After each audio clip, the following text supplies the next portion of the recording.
On the edge of the Great Kalahari Desert in northern Botswana lie some of the world's most remote and beautiful wilderness areas.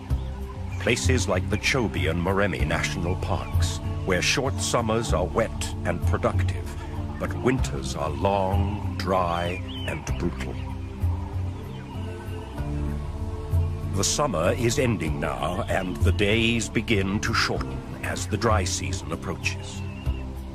No more rain will fall for the next 9 months, and every sunset will bring to a close another day of withering, desiccating heat, and herald a coming night of biting cold. For the animals of this vast network of plains and forest, this is the cruelest time of year, when vigilance and adaptability will determine who makes it through Africa's most savage season.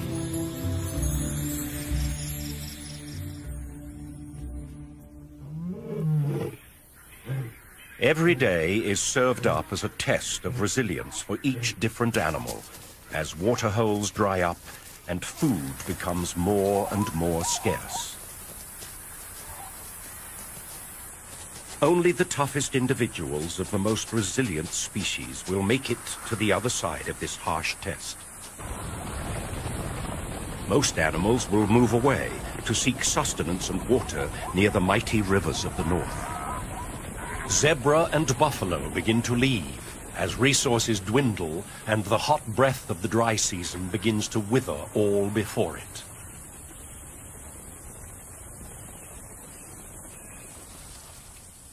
Other animals follow, but along the edges of the plain in the transition area between grassland and forest, known as the ecotone, one of Africa's most successful survivors remains to tough it out. The graceful and resourceful impala. The beauty and seeming frailty of these timid antelopes belies an ability to survive not only the adverse elements, but also a constant and savage onslaught from every predator that shares their world.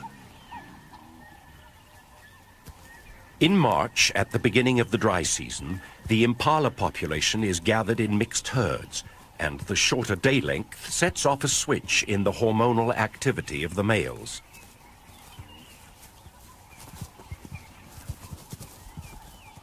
They begin to respond to the ageless pressure of nature that drives species to procreate and become increasingly intolerant of one another in herds and at gathering places.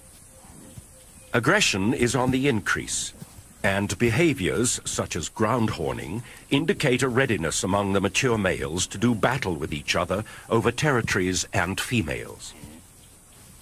The shorter days mean longer, more dangerous nights for the impala. This is when they are at their most vulnerable to the legion of predators that hunt in the dark of the night.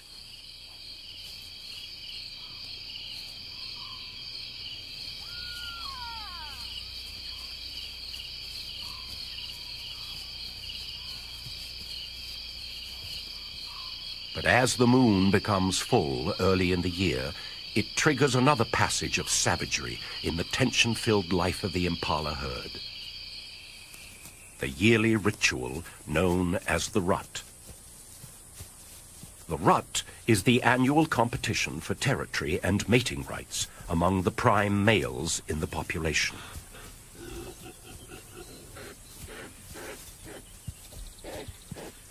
The mature males are in peak condition at the start of the rut.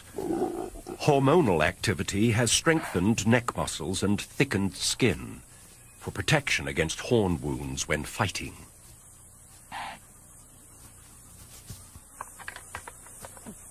Fights at first are limited to bouts of light sparring and horn twisting. This allows males to size each other up without serious damage. But soon, along the edges of the plains and around the waterholes, fierce battles begin to break out.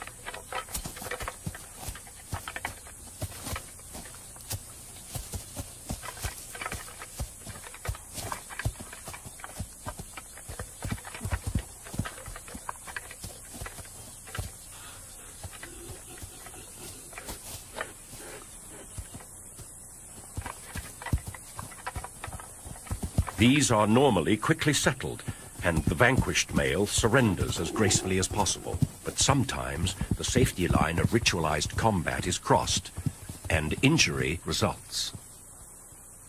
Unlike deer, whose antlers are seasonal, antelopes have permanent horns, and once broken, they will never grow back.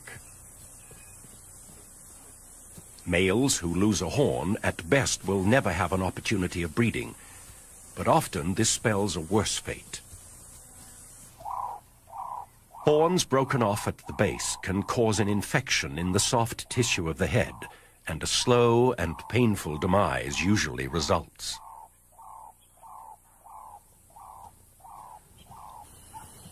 In particularly violent exchanges, a male can lose both horns, and then has no way of defending himself against painful stab wounds.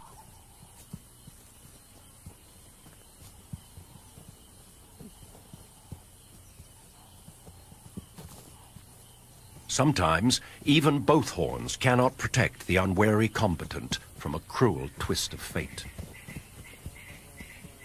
This male, ambushed from behind while engaged in combat, had a horn driven deep into his body cavity. A wound such as this is the end of the line, and death is not far off. The impala is the primary provider for higher levels of the food chain in southern Africa.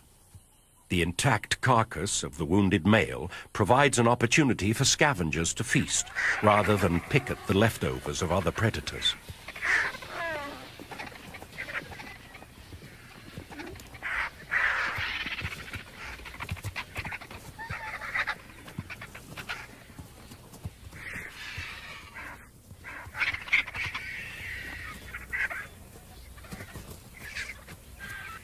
This is just the beginning of the violent month of the rut, when the process of natural selection can be seen in action as weaker males are removed from the gene pool.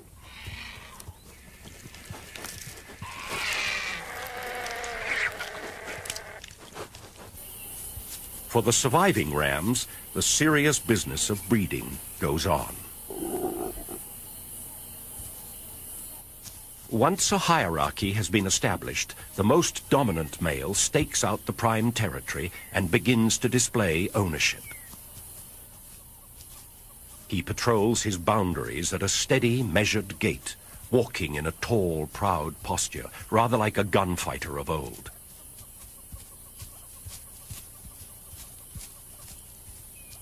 When an intruder is detected, he stops, draws himself up, and stares steadily at whoever is foolish enough to challenge him. Interloping males are chased until they are forced off the territory, usually right into the next dominant male's line of fire.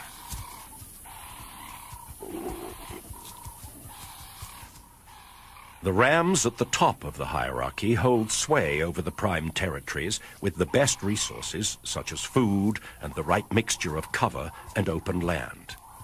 This, in turn, attracts the most female herds. Now all the male has to do is keep them there, and that's where the real hard work begins. First, he weeds out the remaining immature rams who are chased away from their mothers for the first time. All the displaced youngsters and non-breeding males satisfy their herding instincts by forming bachelor groups that live on the fringes of society. They need the security of numbers for predator detection, but antagonism remains high. For the youngsters, this is like a training camp where they learn sparring skills for future serious bouts. The most dominant males give off a strong scent from glands in their foreheads. Weaker males sniffing this scent detect the higher hormonal levels and back down from challenges, a mechanism that regulates aggression. Back in the breeding herd, the male is now using 3 times as much energy as the bachelors. He has to keep his females from leaving his turf. The closer they stay to the center of his territory, the calmer he remains.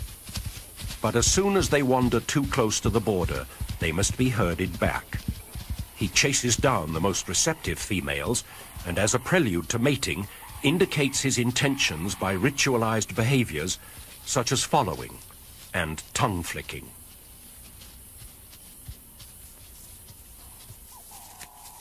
In between mating, he has his boundaries to keep and marks his territory by rubbing a secretion from his forehead glands on surrounding vegetation.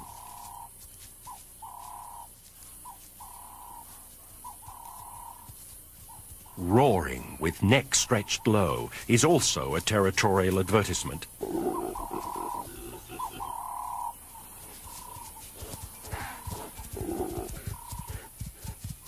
The dominant male of the herd is now being stretched to his limits. Not only must he mate as often as he can and repel sneak raids from amorous males in the surrounding bachelor herds, but he has to herd his females all day long.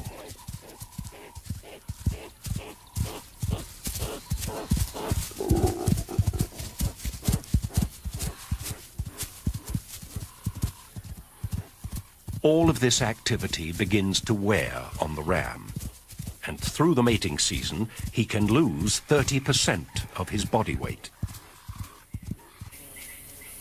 He also loses the edge that is the impala's only line between survival and disaster. And at this time of year, the predators begin to target the noisy and conspicuous males.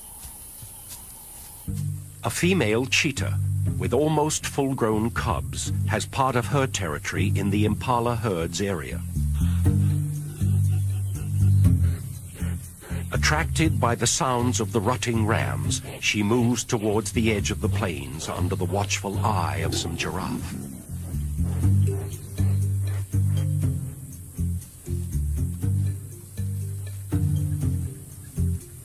While she uses vantage points on the edge of the plains to spot potential prey, her cubs follow along. At 16 months, they are old enough to become effective hunters and are enthusiastic learners, mimicking all of Mother's moves to learn her skills.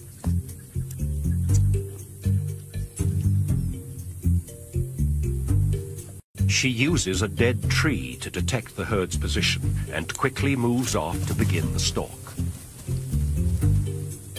The calf still has to learn that climbing is not something that cheetahs are particularly good at. Approaching the impala, the cheetah's eye is honed to detect the slightest sign of fatigue and weakness in any member of the herd. An opportunity at an exhausted and preoccupied male is difficult to resist.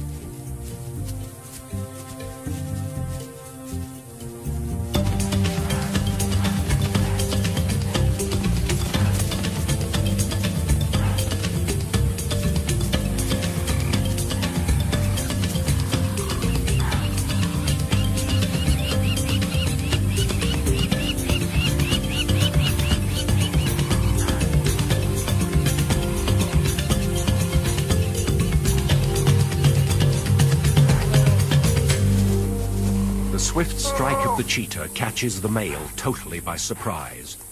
Weakened by constant physical exertion over the last month, he is much slower off the mark than his harem, who escape and stand a short distance off. Cheetah rely on the speed of the chase to exhaust their prey, which they then quickly suffocate by cutting off air with a throat bite. A noisy kill out in the open like this is likely to draw unwanted attention. Many other predators are alert to opportunities at this time of the year, and the local pirates are no exception. A hyena clan has a den nearby with hungry young pups, and they are constantly on the lookout for easy meals. The bleats of the ram and the alarm snorts of the herd are exactly the signs that the hyenas wait for, and they are quick to react.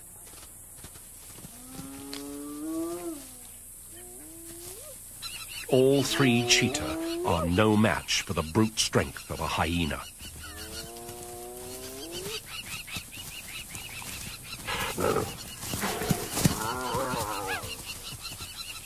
They cannot afford the slightest injury.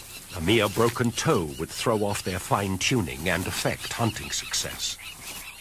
So the family grudgingly backs down.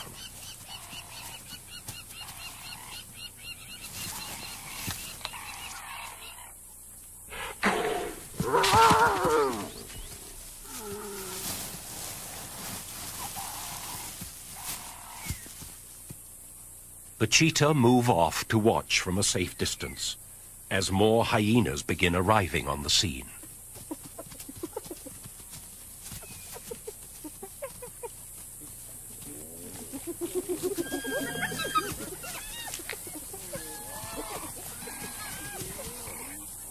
It's better to hunt again than to risk a brawl with nature's most ruthless gang members.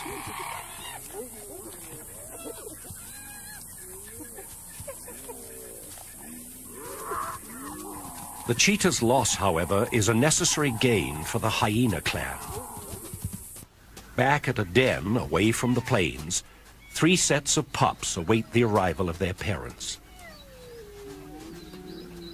Each female in the clan gives birth to 2 black pups, who gradually become lighter and spotted after 2 months. There is serious rivalry amongst hyena siblings. What appears to be playful tussling is actually an establishment of dominance between and within each pair of pups. Even as infants, hyenas can turn into deadly killers. Sometimes, while still in the den, the stronger pup will kill its brother or sister to reduce competition for mother's milk.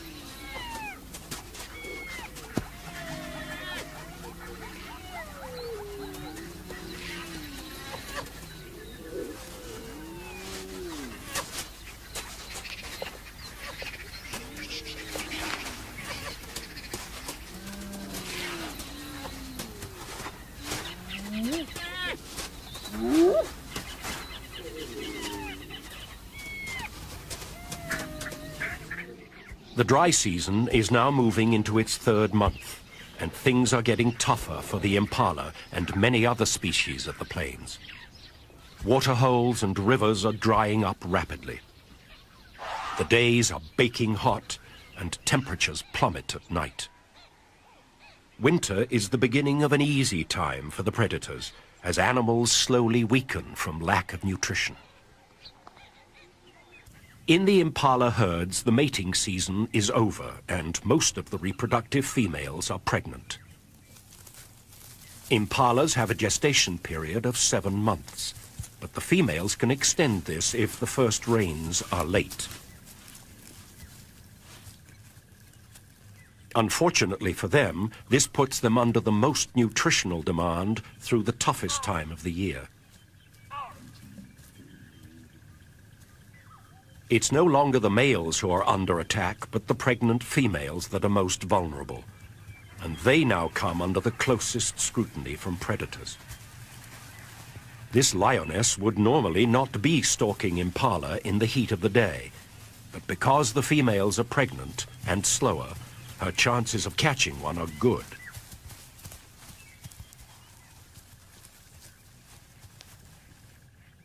A careful approach, freezing each time the herd looks her way, gets her within striking distance.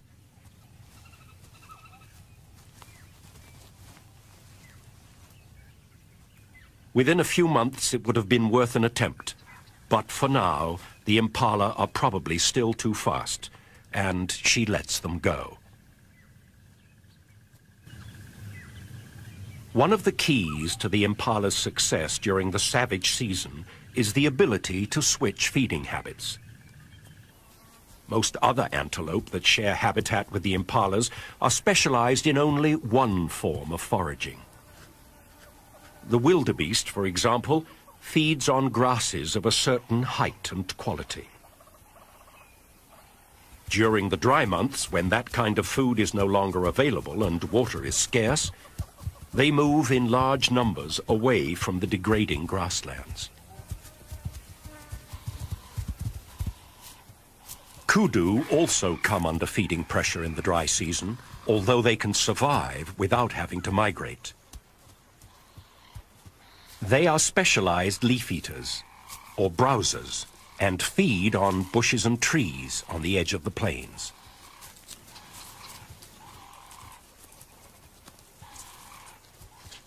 Impala, however, can take advantage of both food sources and switch easily from grazing to browsing.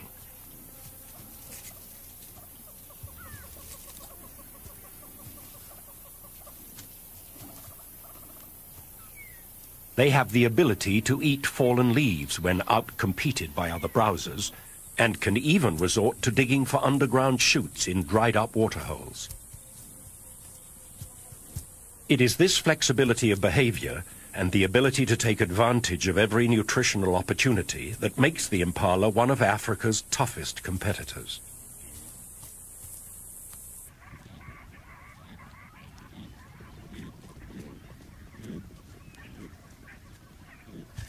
Deep into the dry months, some species of acacia tree come into full bloom, attracting the attention of troops of baboons. They climb to the top of the trees and feed on the nutritious shoots and nectar-filled flowers.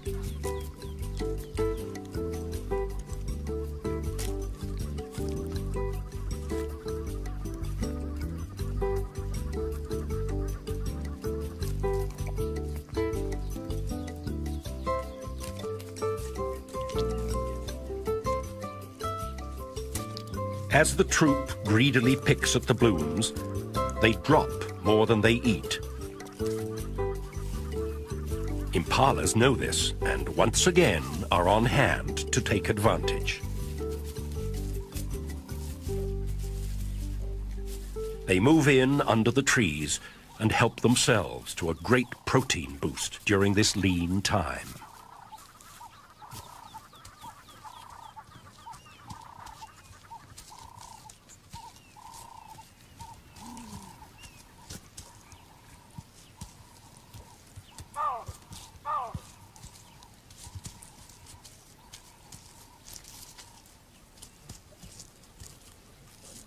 Along with the baboons, there is another hugely successful generalist living in the impala's realm, who's not only able to change feeding behavior, but can change and manipulate the very environment in which it lives.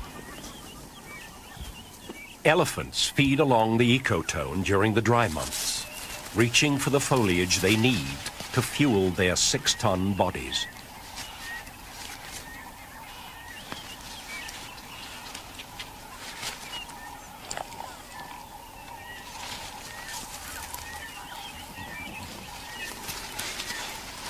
They too will remain with the impalas and baboons, and the three species' lives will stay closely linked until the coming of the rains.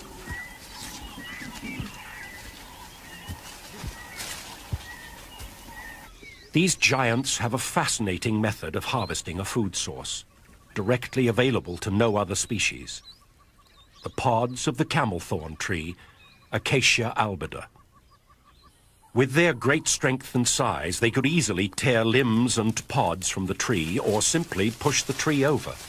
Instead, they carefully shake the tree, causing the pods to drop to the ground.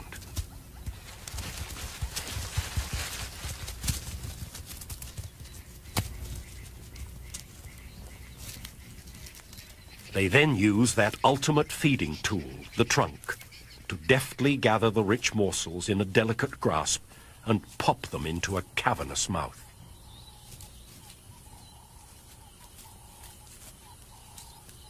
This behavior is remarkable in many ways. It benefits the elephant, who not only gets a rich meal, but seems to understand that by leaving the tree standing, there's a guarantee of other harvests of pods for years to come. It also benefits other inhabitants of the ecotone, and once again, the first to move in are the impala. Their teeth and jaws are not at all suited to chewing and swallowing pods, but again, their adaptability affords them a protein-rich meal.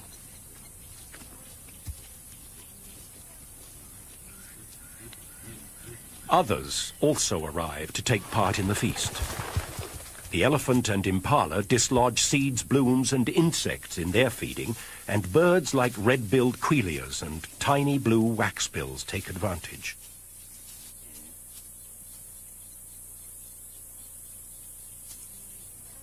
During these harsh times, resourcefulness becomes the key to survival. And again, it's the ability to change feeding behavior that helps individuals make it.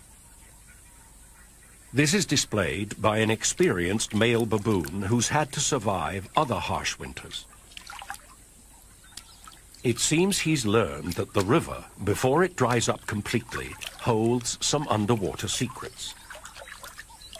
Crocodiles keep baboons from going anywhere near the water under normal circumstances. But these are desperate times.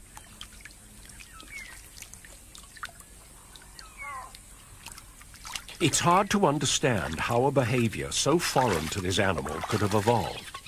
But with remarkable skill, he feels for the underground bulb of a water lily and removes it to safety.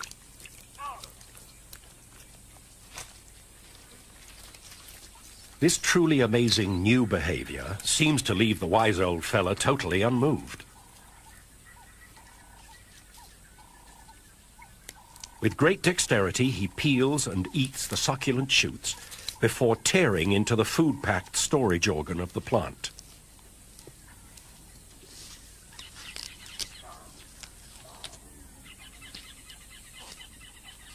Some animals have the ability to easily relocate to more permanent waterways during the dry months. A resident fish eagle could fly to the nearest permanent river in less than a day. He's a highly specialized hunter of fish and amphibians, with huge talons adapted to the grasping and holding of slippery, wriggling prey. With the drying of the waterways, his continued presence here is somewhat of a mystery. The answer is, once again, in the ability to make a slight change in behavior. An alternative source of food has become available. Thousands of turtle doves fly in from miles around to drink at the last remaining water. All the fish eagle must do is adjust from prey that swims to prey that flies.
This magnificent predator, so linked with the waterways of Africa, will have a winter of plenty, with no competition, in this strange, dry land. Not only is predation on the increase, but the impalas are having a tougher time at the waterholes. Predators often take up residence in the dry season to ambush prey. If a pride of lions decide to take a siesta at the water's edge, the impala will have to wait. The dry winds of winter and the furnace-like days of early spring conspire to drain the earth of all its precious moisture. At waterholes in the area, the concentrations of elephants leave devastated vegetation for miles around. The impalas have to move long distances from feeding grounds to waterholes, exposing themselves to attack. When they arrive, they are usually again forced to wait, as they're outcompeted by the bigger and stronger animal. It seems things could not get tougher for the resident impala herds. But they do. Impala make up more than half of the diet of wild dogs, and with uncanny timing, this pack is moving into the area to find a den for the arrival of new pups. The dogs usually set up home in a den abandoned by previous tenants such as porcupines or warthogs. And the first order of business is to expand and modify the tunnels.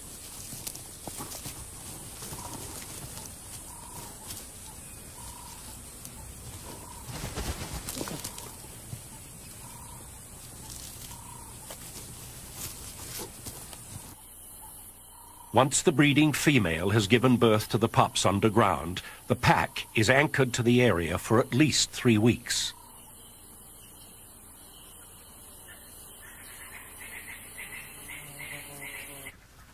They set up territory in the area by scent marking at established marking spots around the edge of the plains.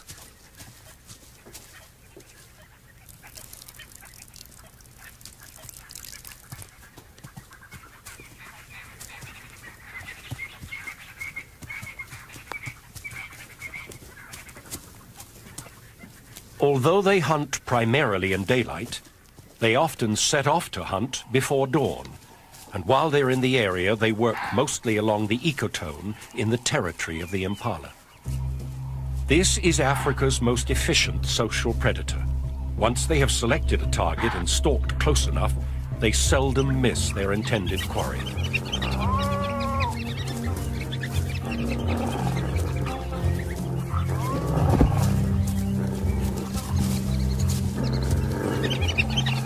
Again, it is an exhausted male impala that is caught.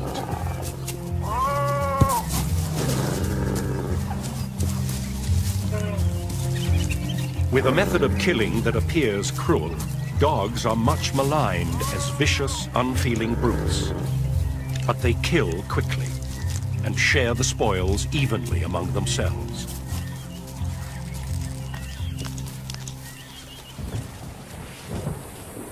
All the while at the waterholes, the situation becomes more and more serious. As thunderstorms threaten to break the desperate grip of the dry season, bull elephants line up patiently in a well-established hierarchy, waiting their turn to drink. This is an organized rotation of dominant individuals and small groups of allies, sometimes standing 50 deep, waiting hours for their turn.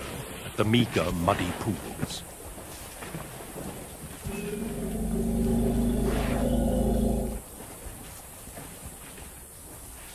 The female herds with their babies are much more anxious about traveling across open areas and drinking at the waterholes. This year, the herds are under extra stress. The distances they have to travel daily between feeding grounds and water has been made even greater by a huge fire that has swept through the northern part of Botswana. They're tired and edgy, and there is an undercurrent of thinly suppressed panic in the nervous herds. Quite often, 2 or 3 breeding groups move in together, causing confusion at the waterhole. The old matriarchs and mothers keep their young under careful surveillance, never letting them get more than a trunk length away. They have carried their babies in pregnancy for nearly 2 years, and the bond between mother and calf is so powerful that it will last their entire lives. A young bull calf, barely 2 months old, arrives with the group. His back is freshly caked with mud where his mother has bathed him to prevent sunburn.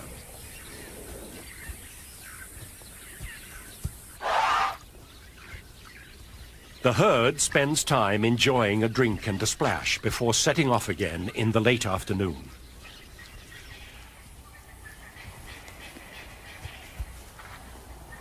The walk back to the feeding grounds will be challenging, as the hot winds of October blow up a dust storm that will rage through the night.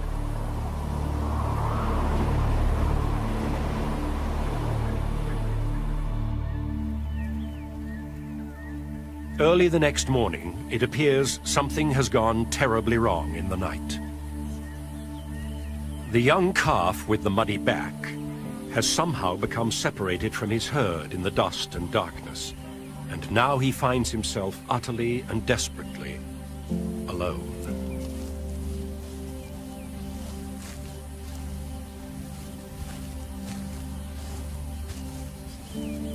Elephants, with their deep social bonds, are known to adopt stranded orphans.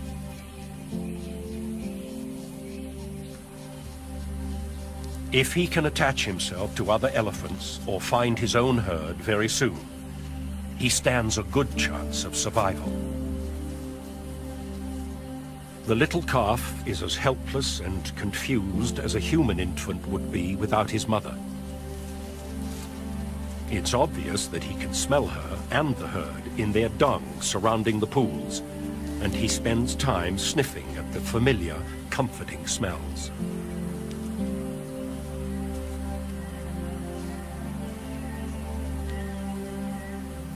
He also picks up the scent of elephants on the trees where they have rubbed themselves after mud bathing.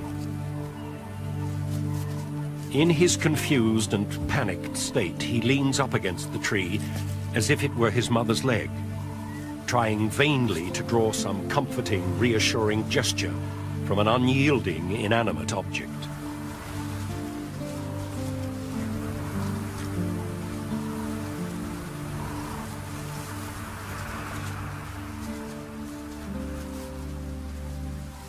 After his first hours alone, help arrives in the form of a few huge elephant bulls.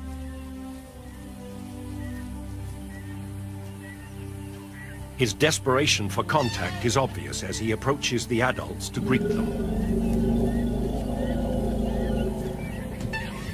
With little more than a brief inspection, the bulls mysteriously ignore the little waif as they make their way to the waterhole. The calf struggles along in their wake, calling frantically for attention.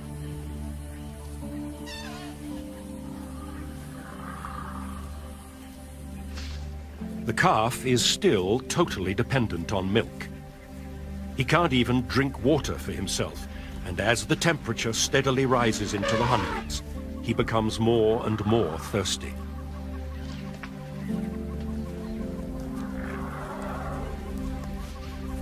Without the bulk of his mother to protect him from the sun, dehydration begins to set in. Desperately thirsty, and now even more confused, he attempts to suckle from the bulls at the waterhole. At first, the adults ignore the pitiful advances of the youngster, but as he becomes more persistent, their indifference turns to anger.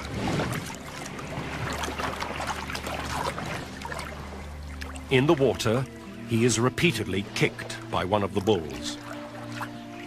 The blows from such a huge animal to the soft young head obviously stun and damage him.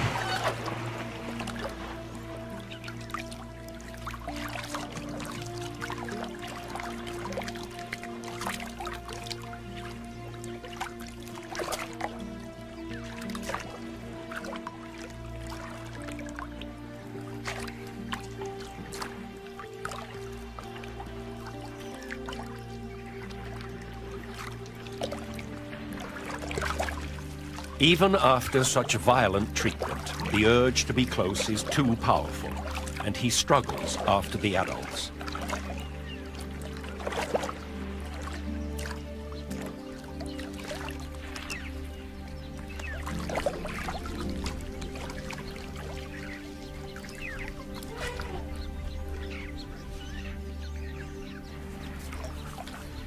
Like an abused child, he knows nothing else to do but follow and keep trying to make a friend.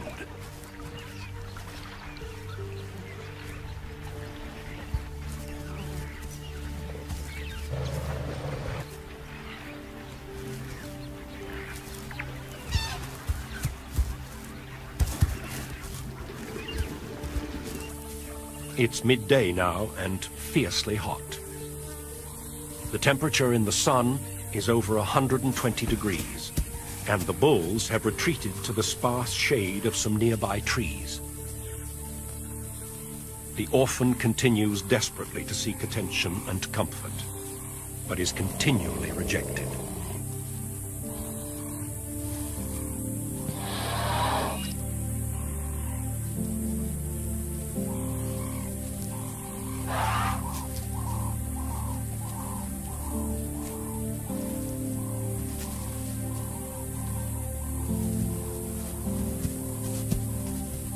His utter confusion and lack of understanding of what is happening to him is obvious.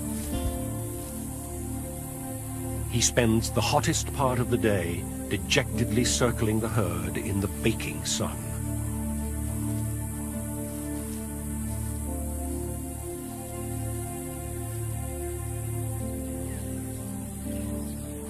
As the bulls start to leave in the afternoon, the tiny stray tries to follow, and the rejections begin to get more violent.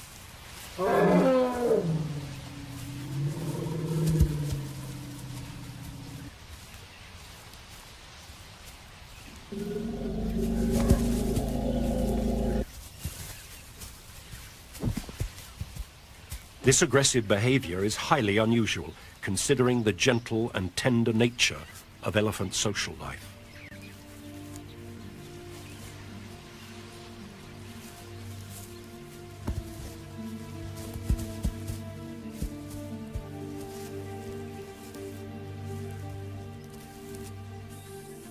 The calf retires to a small grove of trees, where he stands shivering and twitching in what appears to be a state of complete nervous collapse.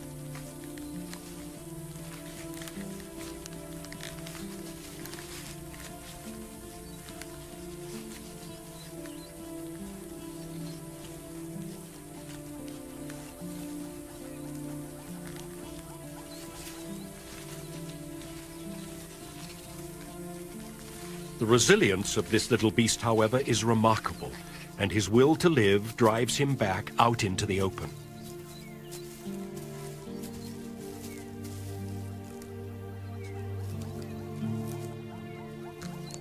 He once again attempts to suckle, this time on a tree, before heading back to the waterhole.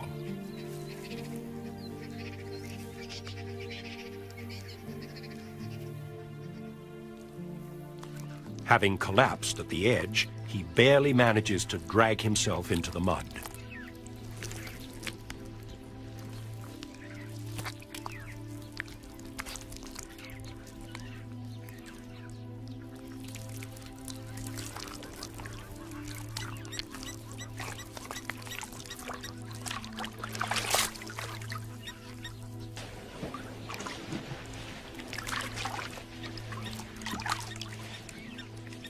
At last it seems there is real hope when a herd of cows with a young calf his age suddenly arrives to drink. As he persists in getting close to the herd's own calf, the reaction of the females is shocking. This would be the ideal group to adopt the stray. With young calves of their own, the females are lactating, and their overpowering maternal instinct should be stimulated by the calf. But instead, he is once again violently rejected.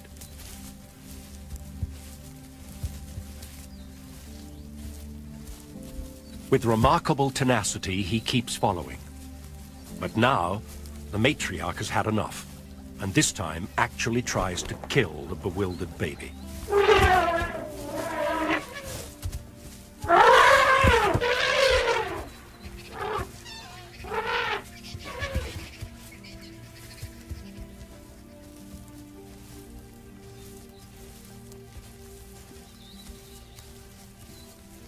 It's obvious that something is dramatically wrong. Is this violent reaction an indication of the stress the elephants are under? Can the females simply not afford the energy to adopt the youngster because this year's meager resources are barely enough to raise their own offspring? Is there something physically wrong with the baby that the other animals can sense and want to avoid?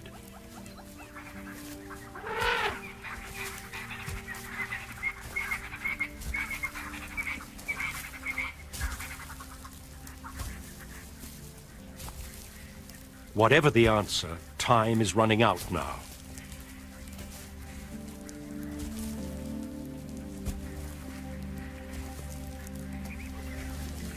As the sun sets, the final act in this desperate tragedy of a day begins to unfold.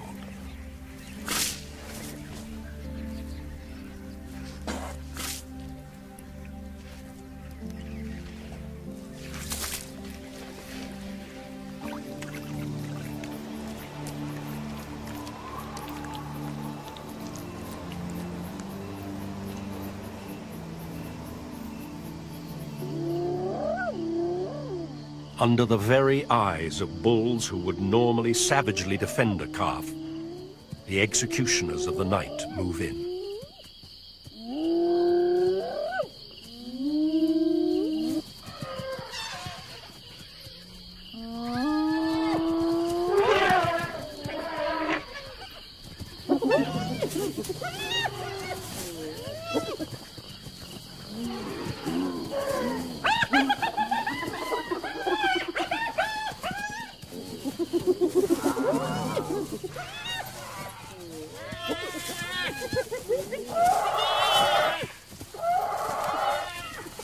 Although his death is violent and brutal, it is merciful at the same time.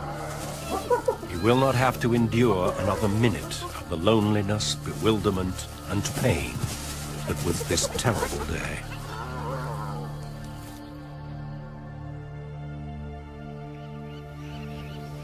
Dawn at the waterhole shows no evidence of the previous day's events.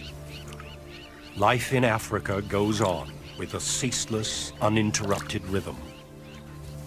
Every event has its place and fits seamlessly into the flow of days and nights.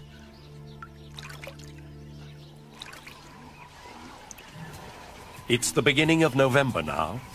The impalas do not have long to hold on until the first rains. The pregnant females are in the most dangerous 2 weeks of their lives. Sunken flesh around pelvic bones and protruding ribs are the only indicators of their poor condition. They are alert because predators know that the time is never better to catch these normally elusive antelope.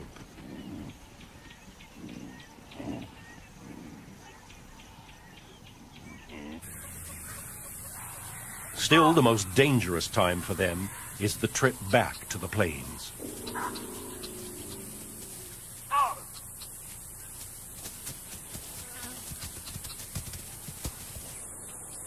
The female cheetah has spent the whole winter preying on impala, and with her cubs almost fully grown, is having to hunt every day.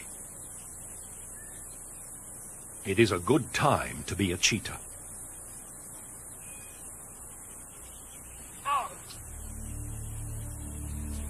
Through the season, the cheetahs have lost over 70% of their kills to the hyena, so the female has changed her behavior.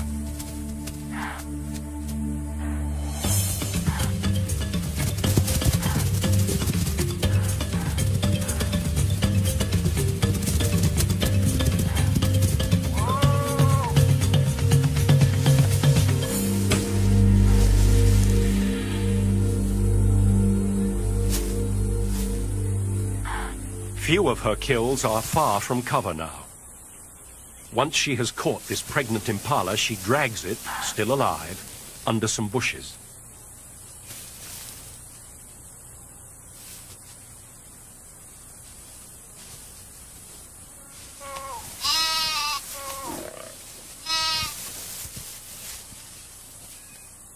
The cubs are learning to kill, but the noise may attract the hyenas again, so she swiftly dispatches it. Every day now is critical. The rains are almost here. Female impalas have the incredible ability to delay giving birth for up to 2 weeks. They then produce all the lambs in the herd within a few days of each other, providing safety in numbers. Invariably, though, females who mated first in the season can't hold on, and there are early arrivals. The hunters of the plains know that these youngsters represent an easy meal. With pups of their own to feed, the wild dogs are targeting the babies. Once the herd is panicked, the babies are on their own. It's just a matter of running them down. This dog displays the skill of a seasoned hunter by keeping the baby running in circles, cutting off its escape at every turn.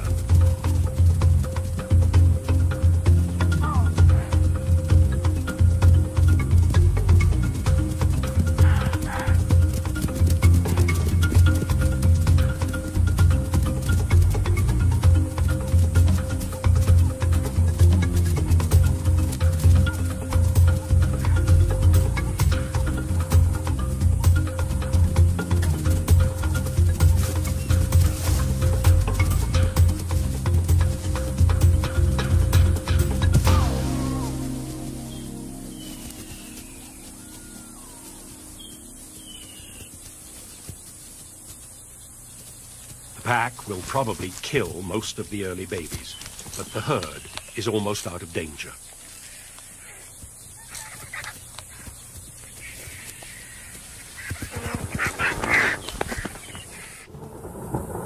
Localized storms are now releasing rain only miles away, and the big thunderstorms, bringing the season's first heavy downpours, are starting to roll in.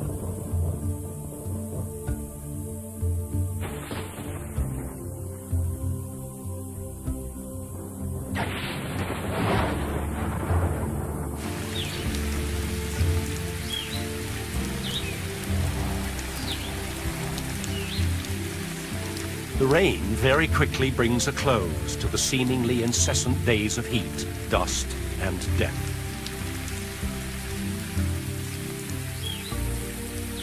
The land is rejuvenated, springing to new life, and the impala give birth to a whole new generation.